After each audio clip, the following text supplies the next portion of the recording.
Hello, everyone. It's Sibyl Star. I'm here to give the astrology forecast for the Taurus full moon lunar eclipse, which I am calling the eye of the storm. That's why I'm sitting in front of this storm and see the eye in the center, because that's where we're being asked to stay while this storm is raging, and it is a big storm. So let us begin with what is an eclipse. Um, so we have, we have solar eclipses twice a year. Usually we have two lunar eclipses a year. Occasionally we have more, and occasionally we have less. But anyway, so a lunar eclipse is when the light of the sun is blocked by the shadow of the earth. It's where because it always happens at a full moon where the sun and the moon are opposite one another, one on one pole side, one on the other. Well, in a lunar eclipse, the earth is in the middle and she casts a shadow over the light of the sun. And because, of course, the moon has no light of her own, so she reflects the light of the sun. And since our solar system is made of photons of our sun, which is our star, it's our body of consciousness, when that light of the sun is blocked, it allows for more cosmic energy to come in. Okay, eclipses are harbingers of change, and they bring to light what has been hidden. All right. So this particular eclipse occurs on October 28th at 5 degrees 9 minutes of Taurus. Well, let's put it this way. It's at 1:25 p.m. Pacific, with its maximum fullness at 1:15 p.m. Pacific. But those in other time zones further east, especially in Asia, Europe, and Africa, they will have this eclipse on the 29th. Okay. And that is actually where it will be visible. So it is a partial eclipse. It is what is called a north node eclipse, which means it is conjunct the north node of the moon, and well, it's within 17 degrees of the north node of the moon. And the north node of the moon is always the way forward, and it brings new beginnings. Okay. All right. The energy of this eclipse will last for about 2 weeks, but its impact, or the ripples from the impact for the ripples of anything that has happened, can last up to 6 months. And so if you have planets anywhere from 2 to 8 degrees of the fixed signs, which are Aquarius and Leo, and especially Taurus and Scorpio, I find that's really stronger. The conjunctions and oppositions are actually stronger than the squares. So that's what will be most impacted. Okay. And lunar eclipses, was because it's the moon, will impact our personal lives and relationships more deeply, but it also has an impact in the external world. Now, at this eclipse, we have 5 planets in water and 5 planets in earth. So it's really balanced between earth and water.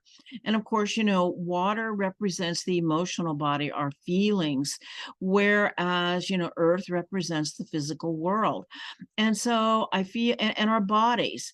And so I feel like what this is about there is we are being pushed. Well, when you have water and earth, you get mud. We can get stuck. So it's places where we are getting stuck, where we have gotten stuck. This storm is coming in to clear the air, to clean it up, and push us out of these stuck places. And so old, stuck emotional patterns may come into the light of awareness. It also says, to stay grounded and centered during this storm. And on a physical level, it may bring lots of water, rain, and storms. I just saw a report that El Nino has just been predicted to be bringing lots of rain to the West Coast. And I think as other places are also getting lots of rain. All right. Well, I do want to show you the chart, the actual chart of the eclipse. So let's see here. I'm going to screen share here. All right. All right, so here it is. All right, so this is the chart of the eclipse. Like I said, it's at 1:25 p.m. On October 28th Pacific time, but that's the new moon. The eclipse itself is at its strongest around 1:15. All right, but so we have here the moon in Taurus, which is the eclipsed moon at 5 degrees 9 minutes of Taurus, opposite the sun in Scorpio at 5 degrees 9 minutes of Scorpio. And we have the sun here is conjunct Mercury at 10 degrees and Mars at 11 degrees of Scorpio. So that's a big conjunction. And the moon is conjunct Jupiter. So we have a moon-Jupiter conjunction opposite this.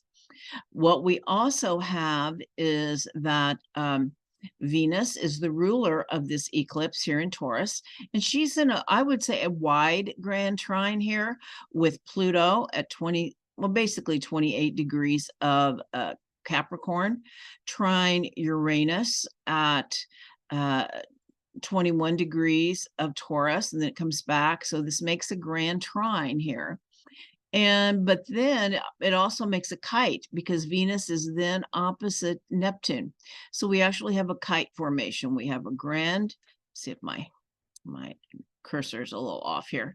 All right, we have the grand trine from Venus to Pluto, to Uranus, back to Venus, and then opposite Neptune. All right, see if there was anything. Oh, yes, I was also going to talk about the nodes of the moon are still in a square to Pluto, and the sun is actually in a trine to Saturn here in Pisces. All right, so that is what the chart looks like.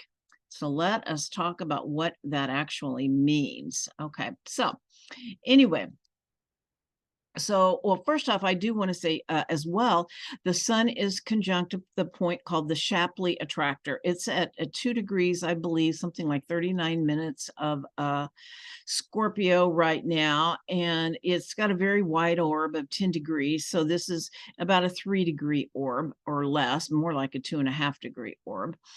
And what the galactic, the Shapley Attractor is, it is a supermassive dark space in our galaxy where there is a portal to an unknown number of universes and galaxies. It is a massive force of universal wisdom. And it's called an attractor. They say it's a bit different than a black hole because it's actually appears to be functioning like an engine, that it is pulling our whole galaxy in that direction. It is a huge force of magnetic attraction. And so it really indicates that there are unseen forces at work, that we are being pulled in a certain direction. Okay. And Philip Sedgwick shares that Bill Gates has his son here.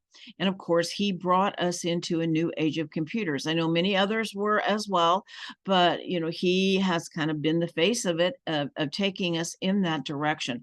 Well, lots of other things too, but anyway, I'm really just talking about the computers. And on a personal basis, if you have a planet conjunct or opposite the Shapley Attractor, it is a place where you must be true to yourself and authentic. Okay. Like I said, it has a 10-degree orb. All right. So first, the eclipse itself, well, it always occurs at a full moon. And a full moon is an integration of opposites. And in this case, it is the integration of Taurus and Scorpio. So they're both very important. And the moon herself is in Taurus, and the moon loves to be in Taurus. Is actually we say is exalted in Taurus. And because the moon in Taurus is very much about finding that place of inner serenity and calm.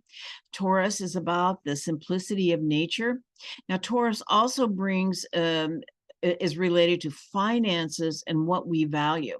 So we may see some changes and some things come to light in these areas of finances and what we value. Okay.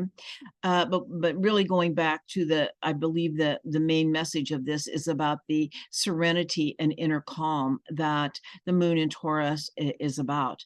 The sun is in Scorpio, and we also have 3 planets in Scorpio: the sun, Mercury, and Mars, that's very intense energy. And Scorpio itself is about emotional intensity and the complexity of human emotions and the desire nature. Taurus says, I have. Scorpio says, I desire. Scorpio makes the unconscious conscious. It brings to light what has been brewing below the surface, and it is an opportunity to release old baggage and dead weight, like the snake shedding its skin. It's a time for renewal. And Scorpio is a water sign, so this old baggage is really old emotional patterns that we're bringing to light. And Taurus is the sign most aligned with the body and the most connected to Mother Earth. And so I feel like being, with this Shapley Attractor and this eclipse, it is bringing in some higher wisdom, some galactic light and vibration, and it's coming right into our bodies and into Mother Earth. And it is a cellular upgrade to align with the light that is coming in. But to do that, to be able to hold that light, a purification process needs to happen, and that is the Scorpio process. And so we may be having increased body symptoms as it adjusts to the new frequencies. And also the light codes of Mother Earth are activated, coming together with the cosmic energies in our bodies. Okay, so our bodies may be going through some really big changes right now with the new lights with increased light coming in, and being able to handle it also requires the purification of our emotional body to what we're holding in our bodies. And Taurus, like I said, is ruled by Venus. I guess I didn't say that, but I am now.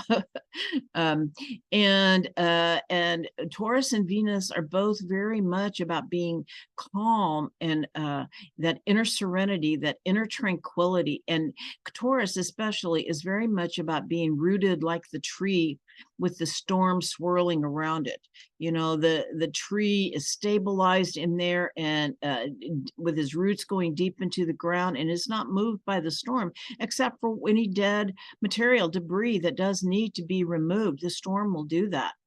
And Scorpio is the emotional storm that is swirling, and with the storm can come the ability to feel suppressed emotions or emotions that have been lying below the surface, and to know that we must feel to heal. We must release old emotions held in our body for the healing of our body and for the healing of Mother Earth. And to remember that storms can be purifying and cleansing. And an emotional storm can be a good cry, of how it feels after a good cry, how we feel more relaxed and calmer, and also how fresh and alive everything feels after a storm, as the dead has been removed and it allows for new life. The energies that are coming to Earth are so powerful now. Anything that is not aligned with love is being pushed to the surface for healing. There's some deep healing processes going on. And while they are going on, the Taurus moon is saying, stay centered during the storm for the healing to happen. Be the calm at the center of the storm as the healing is taking place. In the eye of the storm is actually the only place to see things clearly, to be in that eye of the storm. And the solar eclipse, I kept getting the message of be the peace the world needs, that there's no other way. And it kind of morphed into this with be the calm, or be calm. And as I got that message about be calm, it came in, nothing is under control and everything is under control. It's like they're both happening at the same time. The storm is here, but the storm is coming for a purpose, for healing and release. And our ego self and our higher self perspective. One is our ego self perspective, and one is our higher self perspective. And the guidance is still the same, to be calm. The universal love underneath all this chaos and turmoil remains constant and is the only thing that is real. Okay. The higher self is connected to love. And the key is to allow our ego selves to be connected to love and trust the process. You know, there's a great quote going around, and it says, the ego says, once everything falls into place, I will find peace. Spirit says, find peace, and then everything will fall into place. And to know that it's always an inside job. And as I said, too, lunar eclipses often impact our inner life and our relationships. So stay calm, but allow yourself to move through these difficult emotions that may be showing up. Okay. And the Sabian symbol for this, I think, is really lovely. It is a bridge being built across a narrow chasm. And so it is, I feel like what it is saying is, in these times of great divisiveness, become a bridge builder in breaking the barriers between us where there has been separation, and understand that it is judgment that creates the chasms between us. And if we can focus on common ground, you know, where we meet, not where we are different. So building a bridge to each other, but also as we do, we're building a bridge of higher consciousness to the fifth dimensional reality of living from the heart. And we are doing this together. We are building these bridges together. Okay. All right. Now, a couple more things about this eclipse. We have, like I said, Mercury conjunct Mars in Scorpio, opposite Taurus and opposite Jupiter in Taurus.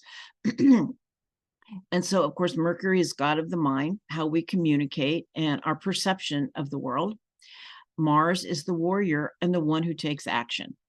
Mars is the part of the psyche that draws boundaries and says no. You know, another name for the warrior is the protector. You know, how we protect ourselves and others where we say no. Now, this Mars and Mercury at 10 and 11 degrees of Scorpio is conjunct a star called Acrux, which is part of the Southern Cross. So for those of you in the Southern Hemisphere, this is a very significant constellation that you see in your night sky. We don't really see it here in the Northern Hemisphere. But in astrology, it is the cross of matter. Its expression is to give form to things. Bernadette Brady says it is the spirit or the soul of the individual grappling with the physical world into which we have been born. So it does indicate the cross of matter and the struggles that we do have here in this world. Mars and Mercury together is very much about speaking your truth, having the courage to speak up, have your voice be heard, but to know that your truth can be spoken with kindness, you know, in that opposition to Jupiter. Okay. And even hard truths can be said with kindness, but also understand there is a difference between truth and opinion. So it's really important to just say, you know, this is how I see things. This is my perspective, not that it is the truth. This is how I see the world. Okay. And of course, like I said, in aspect to Jupiter, it's about generosity of spirit and the impact of kind and inspirational words when we speak to ourselves and others. It can change the whole dynamic when we use our words to uplift and build bridges when we speak from the heart. But to know we can also use our words to hurt others, to incite violence, hatred, and divisiveness. And we know this is going on right now, and that there is much misinformation and lies in the field, especially on the world stage.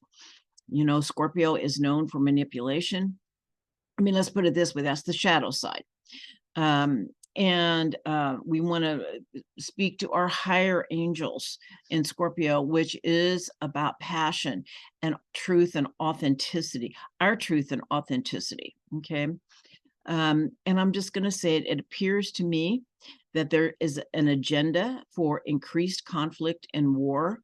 And so I think we're being pushed towards a war that I'm going to say most people don't want, and so before reacting to information that may be false, it is important to do some research with, I would suggest, independent journalists or commentators or whomever, whatever source you have come to trust, anything that is not the mainstream media, because that is what is pushing the manipulation and the misinformation. Okay, there is a mass manipulation of information that is being used to create anger and divisiveness. And anger can be a great motivator because it is where we say no, but be careful that you are not projecting your own personal anger into the field. Because what we are seeking is peace and an end to this old paradigm of war and conflict. But it requires inner work and awareness, or we're just adding fuel to the fire. And we do this by taking sides. We're in a situation where we want to change the whole paradigm. We want to heal the whole process. And we know that by taking sides, we create divisiveness. As we are being asked to build bridges, not create chasms through judgment and anger. And I do see also too that with Mars and Mercury together, an aspect to Jupiter and Taurus, that it could also be about peaceful protest. It's so important to make our voices heard in a way that creates peace, not more divisiveness. And it starts in our hearts and in our personal lives, that we want to unite in this unified field of peace. And I know it sounds lofty, and yet it's true. Okay. Peace in the world comes from tranquility in our hearts, however we are able to get there and hold it. Because we are shifting a paradigm, not just a situation. So awareness of the quantum field and what we are creating is vital. Okay. All right, let's go on to Venus now. Okay, so Venus, as I said, she is the ruler of this lunar eclipse in Taurus, as well as the solar eclipse that was in Libra on October 14th. And of course, they are connected. The solar eclipse actually sets the intention, and the lunar eclipse kind of illuminates the process of where we are in the process. Okay. And Venus is the goddess of love, self-love, and love of others. She is seeking beauty, harmony, and balance. When we are balanced and in right alignment is when we are calm and peaceful. Venus is in Virgo, and that is an energy that is thoughtful, considerate, enjoys being in service, and often is a healer through the medicines of the earth, and I would say random acts of kindness. Venus in Virgo is very much about kindness. The shadow can be crippling self-criticism. And as I showed you in the chart, this Venus is in what's called a Kite formation, which means it's a grand trine with so it's a grand trine with one opposition. Okay. And so, like I said, Venus is in a grand Earth trine with Uranus and Taurus and Pluto and Capricorn. And so it's working with Earth energy. It's about manifestation. What are we manifesting? What are we bringing into form? We also have, the Mercury, Mars conjunct the star Acrux, the cross of matter. Once again, it's about what are we manifesting in the earth? What are we able to create?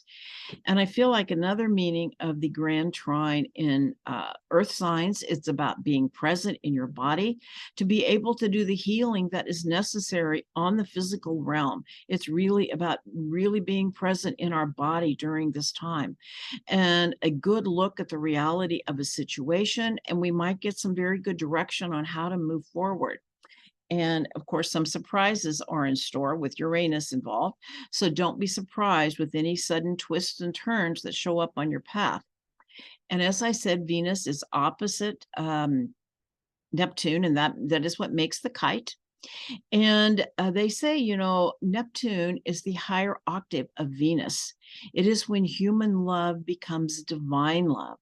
It asks us to open our hearts to compassion.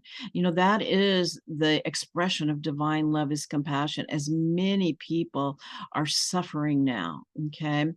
And, you know, I have heard that we incarnate to have our hearts open to compassion. Okay. That our hearts need to be cracked open. All right. Now, of course, the shadow is being caught in the illusion of what we want to believe instead of what is true. And sometimes it's hard to tell the difference. You know, whenever Neptune is involved, we can tell ourselves what we want to believe, especially about others.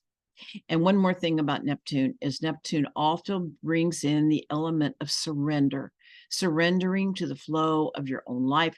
Oh, let me go back 1 minute to the illusion, because, you know, Pluto and Uranus are also involved in this grand kite. So I feel like there could be that tendency to believe what you want to believe, but I feel like with Pluto and Uranus involved, that the truth will break through. You really need, whenever Neptune's around, you also need a strong Pluto component, because Pluto brings you, especially in Capricorn, will bring in whatever the deeper reality is, and so that we really can't fool ourselves. Pluto and Capricorn is kind of like truth medicine. Okay, anyway, but back to Neptune. So Neptune brings in the element of surrender, to flow, surrender to the flow of your own life, because it will take you where you need to be. It's about not swimming upstream. It's about letting that flow happen. Okay. All right. Now, the last thing I'm going to talk about is the nodes of the moon. We have the nodes of the moon in Aries and Libra. And Pluto is square the nodes. And Arcturus is conjunct the south node, while it is also in conjunct Neptune. So we have all of these energies involved here. And whenever the nodes have to do with destiny, and when they are activated, it means that we're at a crossroads. Okay, that we have some choices to make, and we certainly are. There is like, what do we want? And Arcturus, the Arcturians, they say that they are masters of inner peace. And inner peace comes when we are aligned with our inner truth and the source of all creation, which is love. It is about having that connection to source energy, is what really gives us that peace. And Bashar says that those involved in conflicts, such as war, have lost their connection with source and are looking for connection, but are doing it through conflict. And the only way to come into peace is to regain that connection with source, and for peace to live in our hearts. And to evolve, we must remember who we are, and that we have never left the source of all creation. It's about awakening from this dream of separation, to move from the dream of separation into unity consciousness, where we are one with, where we remember that we are one with the universe. And I do want to bring this up. Pluto, of course, is going direct and has started. He's just a short distance away. Actually, January of 2024 is going to be moving into Aquarius. And Pluto is about evolution. Aquarius is about revolution. And so our evolution is the revolution, as this is a revolution of consciousness that is coming. And part of that understanding of that revolution of consciousness is know that the external world is a reflection of our inner world. We want to change the world, we have to change ourselves. It's always an inside job. We must be the peace we want to see in the world. The peace in our world depends on each one of us and our decisions, our choices of how we respond to the world around us. We are creating our world with each choice we make from the inside out. And I want to close with this beautiful quote from Black Elk. And it says, "Peace comes within the souls of men when they realize their oneness with the universe, when they realize it is really inside of each one of us." All right. Well, thank you so much for watching my video, and wishing you all a wonderful month, and many blessings to all. Namaste.